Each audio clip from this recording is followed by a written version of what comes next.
છોટાઉદેપુરમાં ફરીથી વિકાસ જોડીમાં દેખાયો।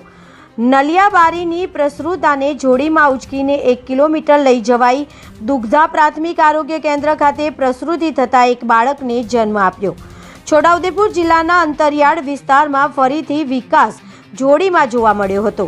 નસવાડીના નલિયાબારી ગામની એક પ્રસૃતાને જોડીમાં ઉચકીને 1 કિલોમીટર દૂર સુધી લઈ જવામાં આવી હતી, જ્યાંથી હોસ્પિટલ લઈ ગયા બાદ મહિલાને પ્રસૃતિ થતાં એક બાળકીને જન્મ આપ્યો છે। છોટાઉદેપુર જિલ્લો આદિવાસી બાહુલ્ય ધરાવતો જિલ્લો છે, ઉપરાંત અંતરિયાળ ડુંગરાળ વિસ્તાર પર આવેલો છે। અંતરિયાળ અને ડુંગરાળ વિસ્તારમાં હજુ પણ પાકા રોડ રસ્તાનો અભાવ જોવા મળે છે, જેને લઈને અહીંયા વસતા લોકોને ભારે હાલાકીનો સામનો કરવાનો વારો આવે છે।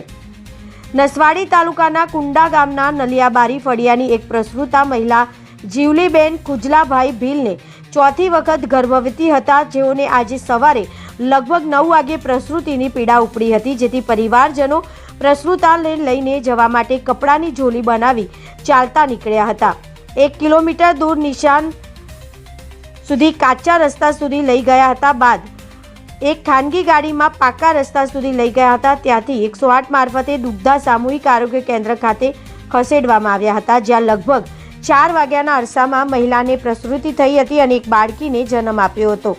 ઉલ્લેખનીય છે કે અંતરિયાળ અને ડુંગરાળ વિસ્તારમાં રસ્તાના અભાવે પ્રસૃતા મહિલાઓને તથા બીમાર વ્યક્તિઓને અવારનવાર જોડીમાં ઉચકીને લઈ જવાની ઘટનાઓ સામે આવી છે, પરંતુ તંત્રના પેટનું પાણી હાલતું નથી।